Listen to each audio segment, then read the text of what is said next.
আমার থেকে অনেক সিনিয়র লোক আছে, ভালো লাগছে আলহামদুলিল্লাহ। আমরা এই আমাদের এই দলটা বললাম, আমি যেখানে বলতে চেয়েছিলাম সেটা কিন্তু নতুন না ভাই, বুঝছেন? আমরা এটা প্রায় 14 বছর, হয়তো আপনার এই এলাকায় ছিলেন না। প্রায় 45টা থানা আমাদের ঢাকাতে কোম্পানি, বিভিন্ন জেলা কোম্পানি।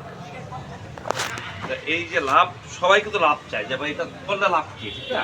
একটা সংগঠনও থাকা মানে আপনার আপনার ফ্যামিলিতে, আপনি ধরেন একটা ফ্যামিলিতে বুঝাই, ফ্যামিলিতে 4-5 জন আছে। যদি কোনো মানুষ আপনার একজন যদি বিপদে পড়ে, 4-5 জন কিন্তু একজন আসবে। আর যদি একটা সংগঠন আপনি জড়িত থাকেন, আপনার ভাই সব, তার মানে এই আপনার ভাইয়া সবাই কিন্তু আসবে। আর ফ্যামিলিতে কিন্তু আপনি বিপদে পড়লে আপনার ভাই কিংবা ছেলে কিংবা আপনার স্ত্রী, এই লোকগুলো আসবে। আপনি যখন একটা সংগঠন করবেন তখন সংগঠনের যেমন যারা সদস্য আছে সবাই আসবে, এই একটা উপকারিতা। তারপর তো টাকা সবারই দরকার, টাকা দরকার না পাই সবারই টাকা দরকার। ওইখানে যেমন আপনার শক্তি একটা পাইলেন যে আপনার সংগঠন আছে, আপনার একটা অনেকগুলো হাত আছে। আবার আপনি যদি কখনো একটা লোক বিপদগ্রস্ত হয়, কোনো ধরনের সমস্যা হয়, যেমন আমরা সংগঠনে আছি, যে আমার সংগঠনে একটা লোক বিপদে পড়ছে, কিংবা অ্যাক্সিডেন্ট হয়েছে, কিংবা একটা দুর্ঘটনা হয়েছে, আমরা যদি সবাই যদি একটা লোককে হেল্প করি, তাহলে ওই লোকটা আশা করি কোনো বিপদ থাকবে না। মানে 10-এর লাঠি 1-এর প্রজা। আমি কিন্তু ভাই গ্রামের ভাষায় কথা বলছি, ঠিক আছে মানে বুঝানোর জন্য। সংগঠন করলে অনেক লাভ।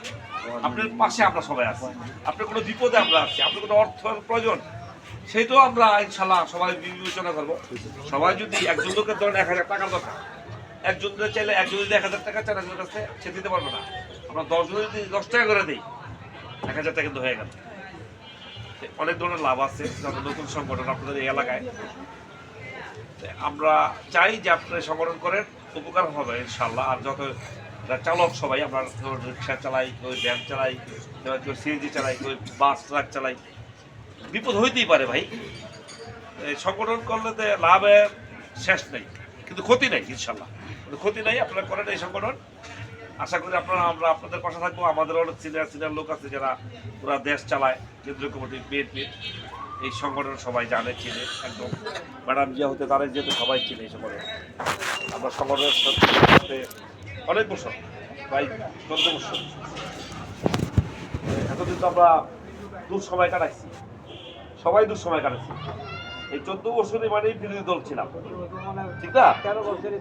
আর আমি ভাই আমি অগণিত, আমি 27 জেলে গেছি এই 14 বছরে। আমার নাম জুয়েল, আমি এই সংগঠনের সেক্রেটারি, এটা সভাপতি স্যার। আর আমি কেন্দ্রীয় কমিটির সাধারণ সম্পাদক। আমি 27 বার জেলে গেছি, 27 বার। তার মানে আমার জীবনটা জেলেই গেছে, বুঝছেন? যে কোনো প্রোগ্রাম হোক, 16 ডিসেম্বর হোক কিংবা 28 অক্টোবর, যে 10 ডিসেম্বর গেল, বললো না যে আমার বললো যে ম্যাডাম জিয়ার কথা দেশ চলবে 2022-এ, তখনও জেলে ছিলাম, 23-ও জেলে ছিলাম, এই 24-ও জেলে ছিলাম। আলহামদুলিল্লাহ, আল্লাহ পাক মুক্ত করছে আপনাদের দোয়ায়। এখন কিন্তু সেই ভয়টা আপনাদের নাই, মানে আমরা যেই কষ্টটা করছি এটা কিন্তু এখন নাই, যে এখন দল করলে ভাই কোনো সমস্যা ছিল না, উপকার ছাড়া কোনো ক্ষতি নেই ইনশাল্লাহ। আপনারা করেন এই দল। আর এখানে যে আমার বাবুরটাও জড়িত হয়েছে, আমার মনে হয়তো জানেন, আমি বাংলাদেশ অনেক জেলায় প্রোগ্রাম করছি, অনেক জেলায়, অগণিত জেলায় প্রোগ্রাম করছি এই চালক দলের, কিন্তু এরকম মা বোনদের কাছে দেই। এখানে ভালো আছে সবচেয়ে যে আমাদের মা বোনেরও আসছে, তার মানে খুব আগ্রহী। ইনশাল্লাহ করেন এই দল, অনেক লাভ, ক্ষতি নেই ভাই। আর বিএনপি যখন ক্ষমতা আসবে, আলহামদুলিল্লাহ সবাই কিন্তু ভাই লাভ চায়, যত চাপাই মানুষ সর্বশেষে কিন্তু ভাই লাভ চায়। ভাই এই দল করে লাভ থাকে, লাভ চায় না বোনেরা, সব শেষে কিন্তু লাভ চায়। লাভ হবে, ক্ষতি হবে না। আমি আসলে ভালো ভক্ত না, আমার বড় ভাই কথা বুঝায় বলতে পারবে, উনি কথা বলুন, ওনার কথার ভিতরে অনেক রস আছে, বুঝছেন? উনি পারবে ইনশাআল্লাহ। আসসালামু